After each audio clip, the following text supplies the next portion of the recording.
भगवान श्री कृष्ण ने अभिमन्यु को चक्रव्यूह से क्यों नहीं बचाया था? अर्जुन और सुमित्रा के पुत्र अभिमन्यु को तो आप लोग जानते ही होंगे कि महाभारत युद्ध में अभिमन्यु वीर गति को प्राप्त हो गए थे।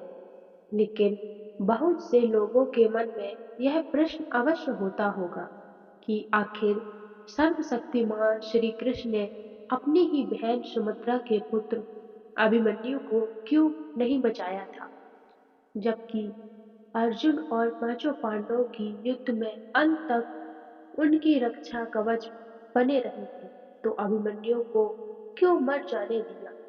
अगर चाहते तो लीलाधारी भगवान श्री कृष्ण अपने सुदर्शन चक्र भेज अभिमन्यु को चक्रव्यूह से बाहर ले जाते और अभिमन्यु का वध नहीं हो पाता। परंतु श्री कृष्ण ने ऐसा नहीं किया। वहां जाता है, जब भी धरती पर धर्म और सत्य की हानि होने लगे तो भगवान को नीति के अनुसार धरती से अधर्मियों और अत्याचारियों का नाश करना होता है, और इस उद्देश्य हेतु भगवान स्वयं धरती पर जन्म लेते हैं और उनके इस उद्देश्य में सहायता हेतु विभिन्न देवी देवताओं को भी अपने पुत्र को भेजा या स्वयं जाकर धरती पर जन्म लेना होता है।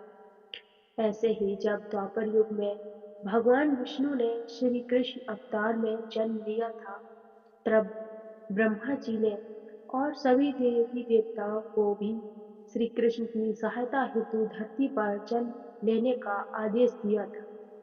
ब्रह्मा जी के इस आदेश का सभी देवी देवताओं ने स्वागत किया था, परंतु चंद्रमा ने इस आदेश का विरोध किया और अपने पुत्र बच्चा को धरती पर जन्म लेने से इनकार कर दिया।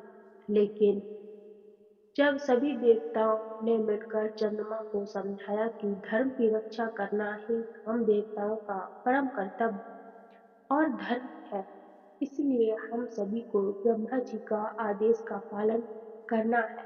यह हमारा दत्त और कर्तव्य भी है। सभी देवताओं को समझाने पर चंद्रमा मान तो गए, पर फिर भी उन्होंने एक शर्त भी रख दी कि यदि मेरा पुत्र धरती पर जन्म लेगा तो वह ज्यादा दिनों तक धरती पर नहीं रुकेगा और महाभारत युद्ध में अपना कार्य समाप्त होते ही वह मेरे पास लौट आएगा।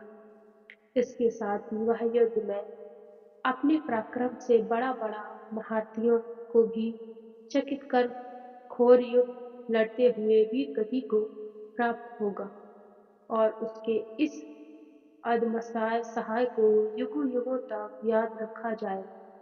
दोस्तों, चांदमा पुत्र बच्चा ही अभिमन्यु थे, जिससे धरती पर ब्रह्मा के आदेश का पालन कर श्री कृष्ण की सहायता के लिए जन्म लिया था। चंद्रमा के शर्त अनुसार ही श्री कृष्ण ने अभिमन्यु की नीति में दखल नहीं दिया और अभिमन्यु महाभारत युद्ध में वीर गति को प्राप्त हो अपने पिता चंद्रमा के पास चले गए। राधे राधे।